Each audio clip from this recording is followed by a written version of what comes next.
இன்றைக்கி அம்மா வீட்டுக்கு தான் போயிருந்தோம். அம்மா வீட்டில் பார்த்திங்கன்னா போனதையுமே டீ வச்சு கொடுத்தாங்க. டீ சாப்பிட்டோம். வடை வாங்கிட்டு வந்திருந்தாங்க. நாங்கள் வந்திருந்ததுமே பார்த்திங்கன்னா சரி சாப்பாடு செய்கிறேன் சாப்பிட்டுட்டு போங்கன்னு சொல்லிவிட்டு சாப்பாடு வச்சுட்டாங்க.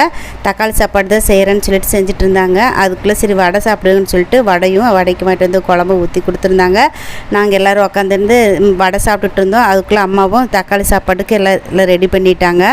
எங்கள் வீட்லேயும் பார்த்திங்கன்னா கரண்ட் இல்லை. அதனால தான் சரி வந்ததேன்னு சொல்லிட்டு இங்கேயே மத்தியான சாப்பாடும் சாப்பிட்டு போயிடலாம் அப்படின்னு சொல்லிட்டு இருந்துட்டோம். தக்காளி சாப்பாடு அப்புறம் வாங்கிட்டு வந்திருந்த வடை நிலக்கடலை சட்னி வச்சு இன்றைக்கி தக்காளி சாப்பாடு லஞ்ச் இன்றைக்கி இங்கே தான் அம்மா வீட்டில் தான் சாப்பிட்டோம்.